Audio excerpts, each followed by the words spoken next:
Bismillahirrahmanirrahim. Alhamdulillahirabbil alamin. Wa bihi nasta'in ala umuri dunya waddin. Assalatu wassalamu ala asrofil anbiya'i wal mursalin.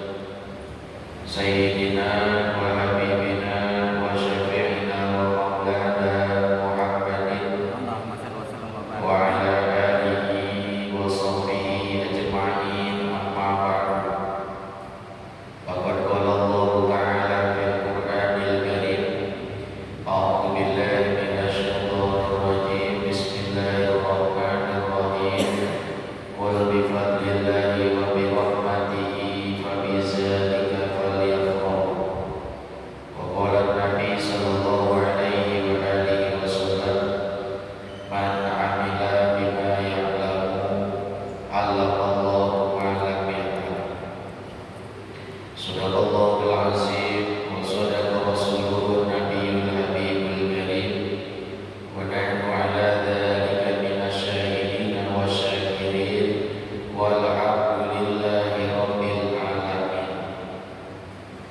Hadratil mukarramin, para alim ulama, para hujjah, para tokoh masyarakat, jamaah salat maghrib yang berbahagia, yang dirahmati oleh Allah Subhanahu wa taala. Ini hari kita memasuki kajian hadis Arba'in An-Nawawiyah, memasuki Al-Hadisul Arba'un, hadis yang ke-40.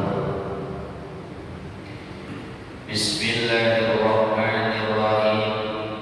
An Ibni Umar radhiyallahu anhuma qala akhadha Rasulullah sallallahu alaihi wa alihi wasallam min mankibi wa qala kun fid dunya ka'annaka gharibun aw 'abiru sabilin. Wa kana Ibnu Umar radhiyallahu ta'ala anhuma yaqulu iza amsayta fala tantajiri as-sabaha wa idza asbahta fala tantaziril masaa wa khudh min sihhatika li maradika wa min hayatika li mautika. An Ibni Umar, diceritakan dari Ibnu Umar radhiyallahu anhuma, semoga Allah Subhanahu wa taala meridhoi keduanya. Qala, beliau berkata, akhadha Rasulullah sallallahu alaihi wa alihi wasallam bimankibi. Adalah baginda Rasul sallallahu alaihi wa alihi wasallam memegang beliau akan pundakku. Faqala, saya bersabda baginda Nabi, kun fid dunya ka'annaka gharibun aw 'abiru sabilin. Kun, jadilah engkau fid dunya, di dalam kehidupan dunia, ka'annaka gharibun, seolah-olah engkau adalah pengembara, aw 'abiru sabilin, atau menjadi orang yang lewat, melewati sebuah jalan. Wa kana Ibnu Umar radhiyallahu ta'ala anhuma yaqulu, dan adalah Ibnu Umar radhiyallahu ta'ala anhuma, beliau berkata, idza amsayta, apabila engkau berada di waktu sore, fala tantajis sabah,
selalu berangan-angan untuk sesuatu yang tidak terjadi. Gak boleh. Orang Islam harus memikirkan perkara yang betul-betul nyata. Jangan memikirkan sesuatu yang hakikatnya tidak ada. Jadilah orang-orang yang justru memendekkan angan-angan. Artinya menjadi orang yang realistis di dalam kehidupan. Jangan neko-neko. Pokoknya hidup di dunia hakikatnya adalah untuk ibadah. Ini diceritakan oleh Sayyidina Ibnu Umar, anak daripada Sayyidina Umar, bahwa beliau suatu hari dipegang pundaknya oleh baginda Rasul sallallahu alaihi wasallam. Kemudian baginda Nabi menyampaikan sesuatu. Apa kata Nabi? Jadilah di dunia itu seolah-olah engkau adalah pengembara, atau jadilah engkau sebagai orang yang melewati suatu jalan. Jangan jadi orang yang menetap pada suatu keadaan. Ini maksudnya apa? Maksudnya adalah janganlah engkau menjadi orang yang condong terhadap dunia. Jangan juga menjadikan dunia itu sebagai tanah air atau rumah yang dipilih sebagai rumah terakhir. Jangan. Jadikanlah dunia yang ada seolah-olah dia hanya dijadikan tempat singgah. Ya, mengembara. Orang kalau udah mengembara tandanya melewati daerah. Dia tidak akan tinggal di daerah itu melainkan hanya sebentar. Namanya juga mengembara ya Pak ya. Gak mungkin tinggal lama, apalagi cuma numpang lewat doang. Tuh, dunia jangan sampai jadi tujuan. Nanti kalau dunia dijadiin tujuan, kamu lagi senang-senangnya sama dunia, senang-senangnya punya uang, senang-senangnya punya pangkat, senang-senangnya punya istri, punya anak, tiba-tiba mati. Gak tahunya yang dipunya gak dibawa kemana-mana, hartanya yang di rumah, kekayaannya gak dibawa ke kuburan, anak istrinya yang gak ikut. Kemana kira-kira mereka akan tinggal?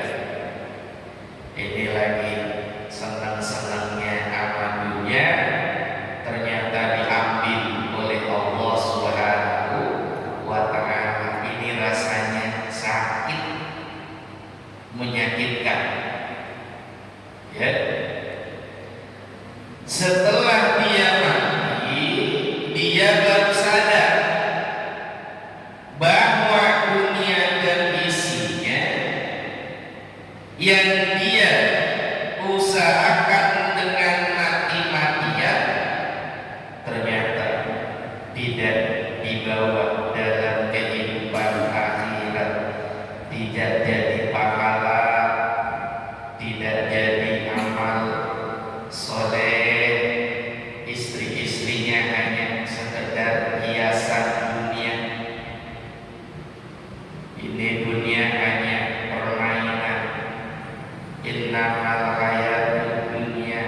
wala'ibun walahun. Kehidupan dunia yang dia miliki ternyata cuma sekedar main-main doang. Dikirain dibawa ke akhirat, ternyata cuma segitu doang. Nah, ini katanya mereka orang yang hakikatnya menjadikan hidupnya untuk kehidupan dunia. Ya, kama qala Salman Al-Farisi, sebagaimana berkata sahabat Nabi bernama Salman Al-Farisi, amaroni Khalil, memerintahkan kepada saya kekasihku sallallahu alaihi wa alihi wasallam, beliau Nabi Muhammad sallallahu alaihi wa alihi wasallam, alla ittakhadha minad dunya, hendaklah jangan mengambil bagian daripada dunia, illa kamata'ir raqibi, kecuali hanyalah bekal daripada orang yang melakukan perjalanan dunia. Ya Bang ya, dunia, ingetin kita lagi jalan sebagai pengembara. Kalau Bapak pengembara, naiknya kira-kira mau naik kendaraan apa? Naik apa Pak? Naik pedati, sapi. Nah itu ada gerobaknya. Itu kira-kira gerobak sapi isinya kapasitasnya berapa? Ya, itu dunia.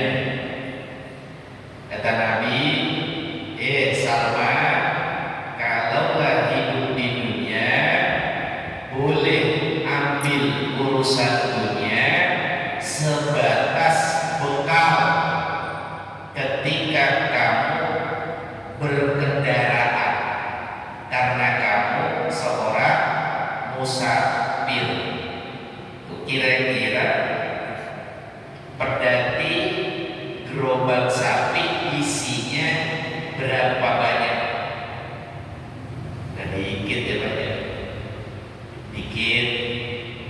Bapak bawa kuda, kira-kira kalau naik kuda, kudanya bisa nahan berapa banyak? Itu dunia. Nanti kalau kelebihan kendaraannya nggak bisa lewat, kamunya nggak bakal sampai. Benar ya?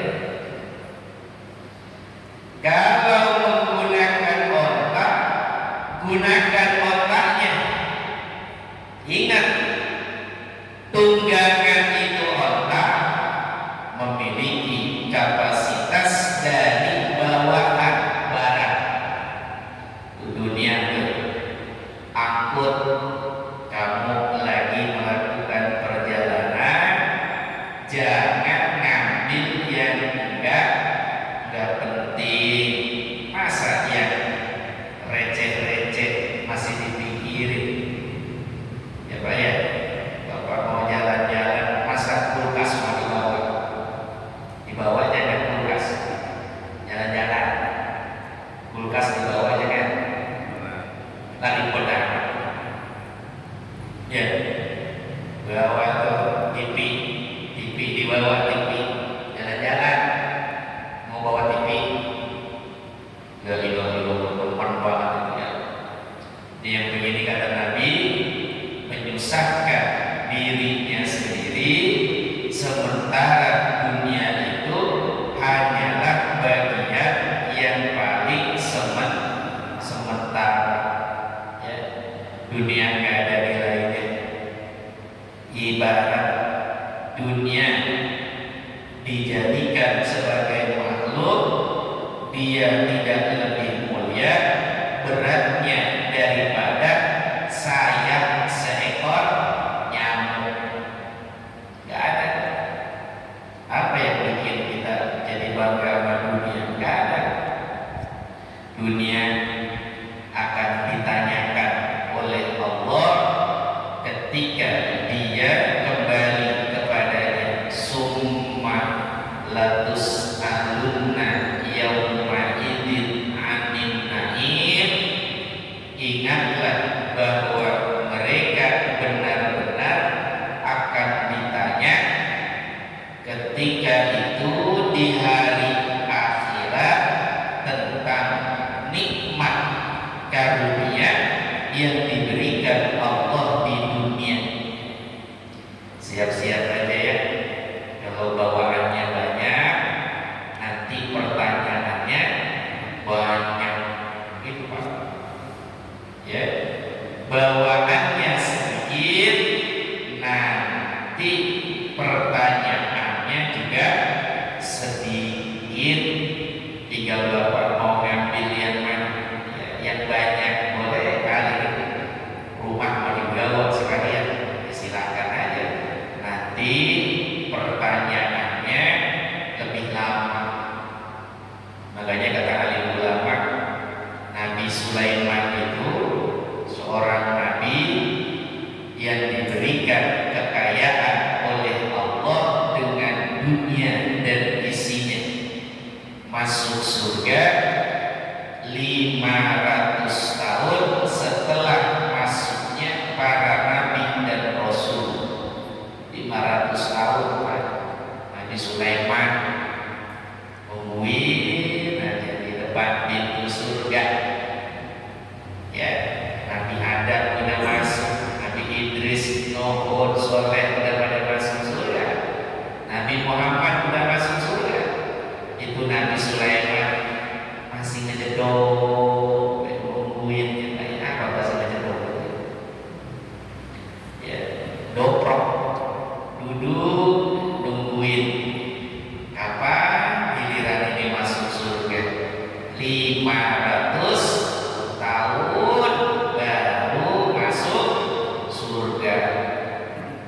Itu yang hartanya amanah, zakat dikeluarin, sedekah juga diberi, enggak pelit amat tetangga, enggak pernah menghina orang, tidak pernah mencaci maki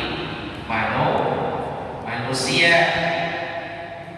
Nabi 500 tahun nunggu masuk surga. Nah, kita berapa tahun? Nah, orang sini kaya, pelit, orang suruh zakat nggak mau zakat, waktunya musim haji nggak mau berangkat haji, mobil ngejejer 10, kontrakan 20, duitnya bermiliar-miliar, nggak mau haji. Gimana ceritanya? Kira-kira masuk surganya berapa lama ini? Ya ilaha illallah. Berarti bening-bening yang ada punya duit kan? Enak. Ya, gak punya duit, hidup di perumahan kontrak. Bapak kontrak kan? Nah, masih cicil, belum lunas. Ya, begitu lunas meninggal. Ambil sama Tuhan. Kata malaikat, miskin amat betul, tapi saya ibadah, walaupun sederhana, banyak syukur. Saya gak pernah menghina orang, mencaci maki, tidak pernah jadi orang yang pelit. Saya boleh tidak punya harta, tapi soal ngasih sedekah saya jagonya. Rokok aja sebatang diisep kedua. Oh, ada kayak gitu ya. Sama temen ngisep rokok aja sampai kedua, saking dermawannya. Ini yang menjadi bagus. Nanti di akhirat masuk surganya duluan daripada orang-orang yang kaya. Nah ini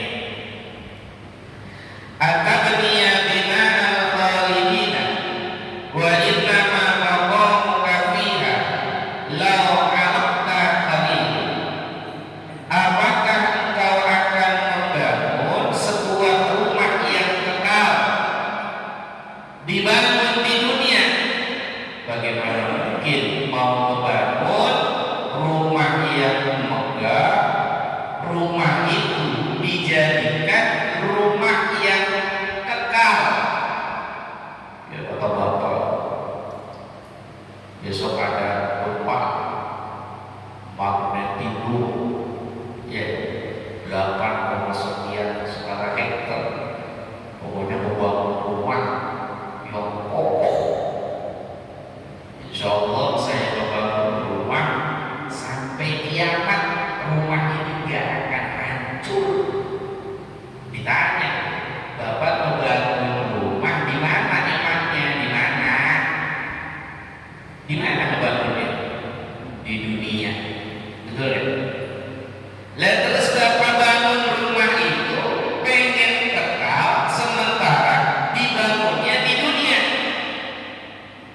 Atau mikir bapak, tempat yang bapak hari ini singgahi yang namanya dunia hanya memberikan waktu yang sangat sedikit. Bapak gak bakal mati pakai gempa, bapak matinya bisa jadi pakai malaikat Israil dengan cara yang tidak diduga-duga. Kenapa jadi takut sama yang model begitu? Ya, itu kadang-kadang khawatir ada berita soal gempa, nanti saya gimana ini. Jadi sekarang saya udah pesan kaplingan kemana ke gunung gede. Nanti saya mau hijrah ke sana, anak bini saya bawa. Nanti kalau ada tsunami nanti saya nggak akan kena. Semuanya terjadi dengan irodanya Allah. Ya, bumi ini bala tentaranya Allah, langit ya bala tentaranya Allah. Ya Pak ya, gempa itu bala tentaranya Allah. Itu gak akan bergerak kecuali dengan perintah dari Allah Subhanahu wa Ta'ala. Nah, kalau kita takut, yang diketuk jangan gunungnya, tapi Allah yang kita ketuk. Mohon perlindungan kepada Allah, minta bahwa Allah lah bergerak segala sesuatu. Ini bangunan rumah mau dibangun, seker-kekernya ingatlah bahwa kita gak akan pernah lama tinggal hidup di dunia. Pak, ini yang sampai sekarang masih pengen membangun rumah baik kan ada. Kalau belum tingkat belum udah bisa membangun rumahnya. Ya, betul kan? Rumahnya kalau belum cat dari merek Nippon, saya belum puas. Ayo aja begitu, ngurusin rumah aja rumah. Ingat Pak, itu rumah bakalan ditinggal. Emang mau berapa lama dia minggunya? Berapa lama? Rumah udah bagus, bapaknya mati. Nah, itu rumah mau dibawa kemana? Buat orang yang hidup. Siapa yang hidup? Bini. Berarti bini kawin lagi. Dikasih buat suami barunya, dikasih buat anak-anaknya. Dibawa pulang kan? Kagak. Lah anak-anaknya tinggal di rumah itu udah lama. Coba rumah yang hari ini bapak tempati dulu milik orang. Ustaz bisa baik, kan saya dulu yang beli tanahnya. Ini sebelum bapak ada pemiliknya, bener kan? Ayo, saya mau tanya, ini masjid segini anggunnya dulu punya siapa ini? Tanahnya, punya orang apa punya pemedi? Ya punya orang, dimiliki nama orang, dimiliki Pak, dimiliki. Tapi ini masjid suatu waktu bisa jadi hancur. Kita nggak pernah tahu ini nanti ditempatin apa siapa. Umur dunia ini udah tuanya minta ampun. Ya Pak ya, jadi nggak ada yang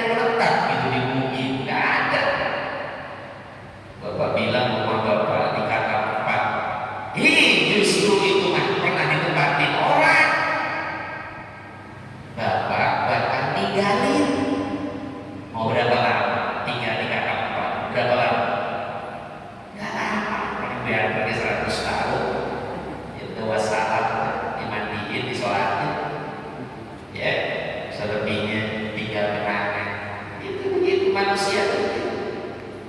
Makanya jangan membangun rumah yang kekal di dunia, jangan. Bangunlah rumah yang kekalnya di akhirat. Kitalah nanti yang akan menempati. Laqad kana fi zillil araka kifayatun liman kana fiha yaqtarihi rahim. Sungguh adanya seseorang yang istirahat di bawah naungan pohon ara menjadi perkara yang cukup bagi orang yang hakikatnya melanjutkan perjalanan lagi. Ya, bolehlah punya rumah, tapi jangan terlalu mikirin rumah ya Pak ya, mikirin akhirat gitu. Ya, rumah dibangun, tapi sholatnya nggak dipikirin. Rumah dibangun, puasanya tidak pernah dijalanin. Rumah dibangun, amal solehnya nggak pernah ada, nggak pernah nolong orang. Ya Allah, gimana nanti di akhirat? Nah ini dinyatakan oleh Salman Al-Farisi. Ini Nabi ngingetin sahabat-sahabatnya penuh dengan kasih sayang. Wa fil hadisi dalilun ala qasril amali wa taqdimit taubah wal isti'dadil mauti. Di dalam ini hadis adalah dalil atas memendekkan angan-angan. Ya, pokoknya kalau punya amal Pak, segerain, jangan dinanti-nanti. Apanya? Kebagusan daripada amal soleh. Taqdimit taubah, dahuluin taubat. Ya, jangan dinanti-nanti. Bapak bilang masih muda Ustaz, umur saya masih 40, tetangga saya mati 90, berarti kan masih ada umur saya 50 tahun. Nggak tahu dia habis ngomong begitu di Israel, Noel sini. Ya, ngomong sebentar, pulang-pulang koin. Akhirnya dia nunda-nunda tobat. Ya, maksiatnya jalan, dia tidak mendapatkan ampunan dari Allah Subhanahu wa Ta'ala. Jangan isti'dadu lil mauti, harus melakukan persiapan untuk kematian. Ya, fa in amala fakul insyaallah, apabila engkau bercita-cita melakukan sesuatu, janji terhadap sesuatu, jangan pernah melupakan kalimat insya Allah. Ini orang Islam, ingat-ingat ya. Pokoknya mau ngapa-ngapain, ketemu sama orang, ketemu sama manusia, janjiin apa,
Dulu Nabi Sulaiman punya istri 99.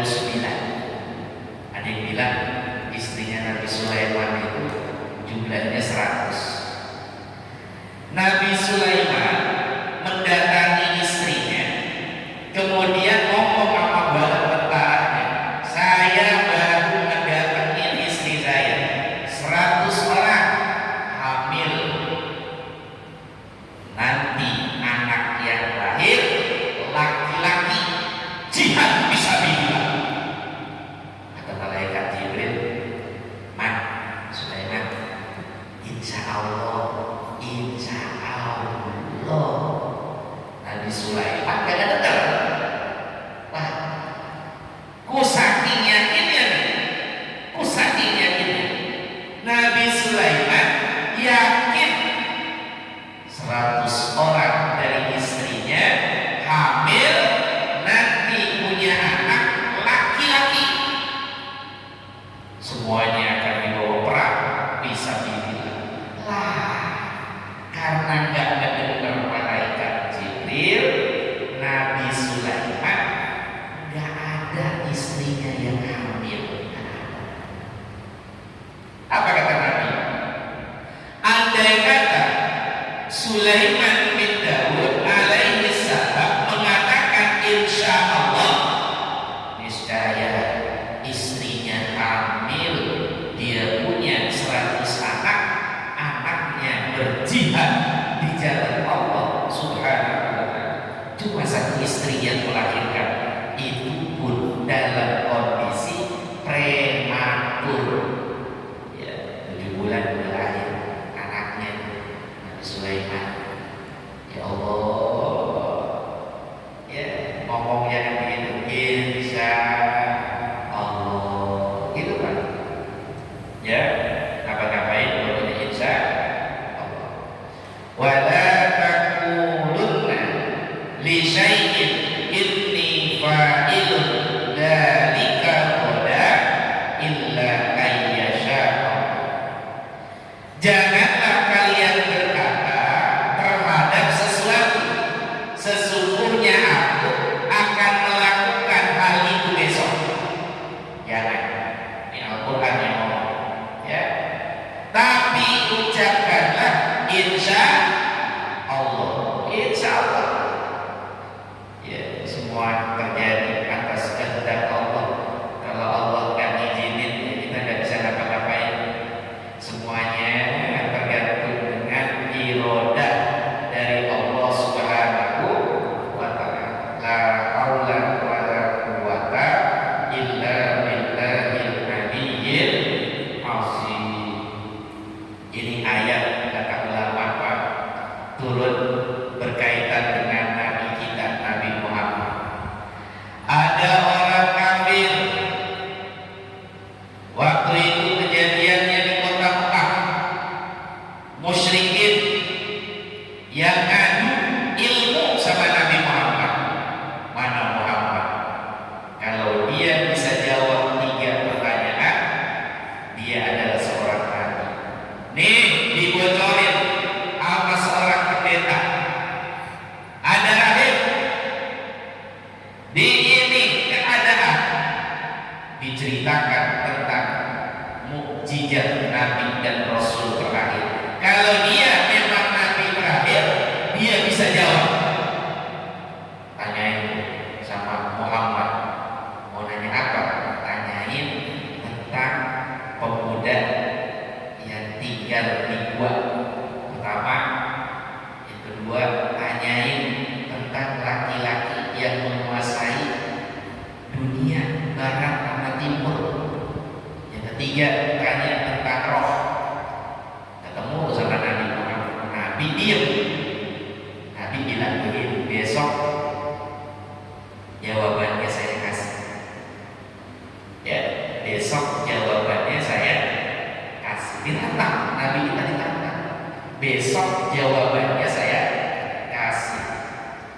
Lagi mana gak yakin Nabi Muhammad? Backingan pusat malaikat Jibril ada di samping Rasulullah, ada Allah. Gimana Nabi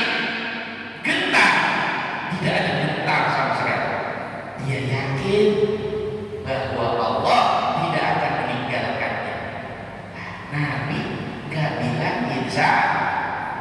Sehari ditungguin, kagak datang Jibril. Mana ini Jibril? 2 hari ditungguin, kagak datang. Riwayat mengatakan 15 hari malaikat Jibril gak turun kepada Nabi Muhammad, dilarang sama Allah. Beliau jangan turun, jangan turun. Kenapa ya Rob? Ini Nabi Muhammad dihina-hina, diejek-ejek sama orang kafir ini. Mana Muhammad? Tuhan mau meninggalkanmu ya? Nanya begini aja gak bisa dijawab. Jibril lari, Jibril. Nangis Nabi. Ya Allah, 15 hari. Nabi gak tahu apa-apa, gak tahu tentang apa? Ashabul Kahfi. Nabi gak tahu tentang Zulkarnain. Nabi gak tahu tentang Ruh. Diem aja Nabi kita. Padahal kalau mau bohong bisa aja Nabi menjawab begini. Tapi belum ada wahyu. Wa ma yantiqu 'anil hawa in huwa illa wahyun yuha.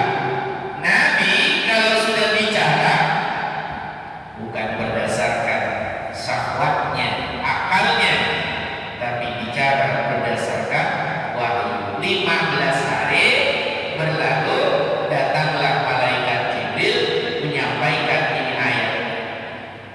Ya Rasulullah, Allah sayang kepada tanpa merasa malu dengan orang-orang yang menghina.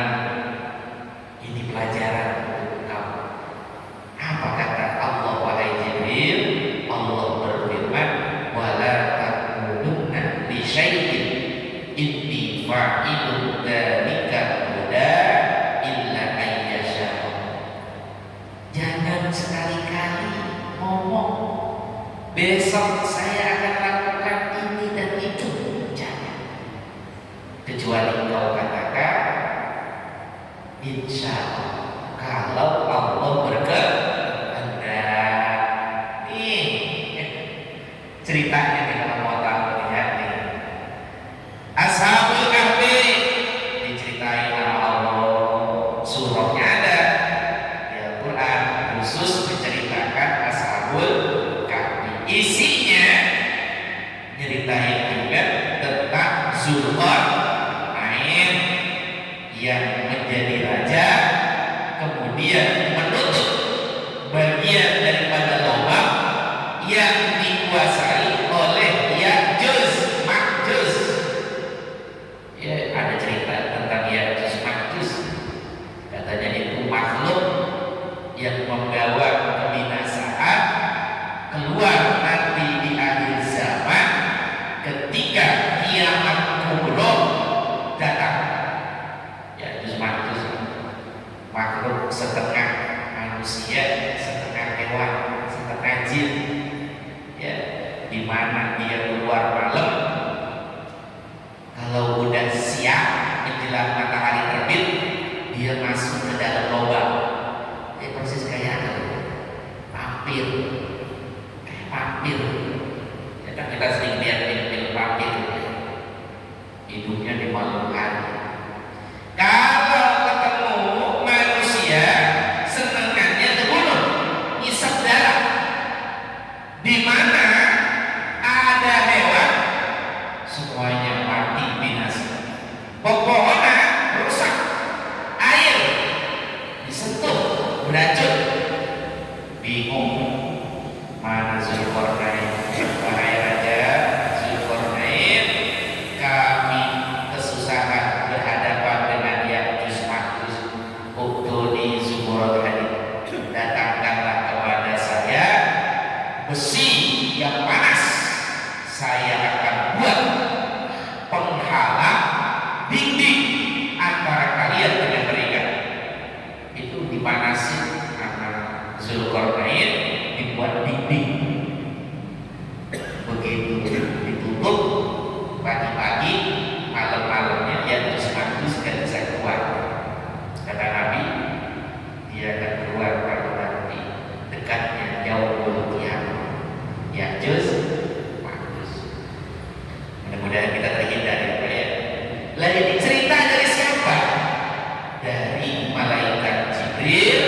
disampaikan kepada Nabi Muhammad sebagai bukti bahwa Nabi seorang Rasul, beritanya sama persis kayak di Injil, persis sama.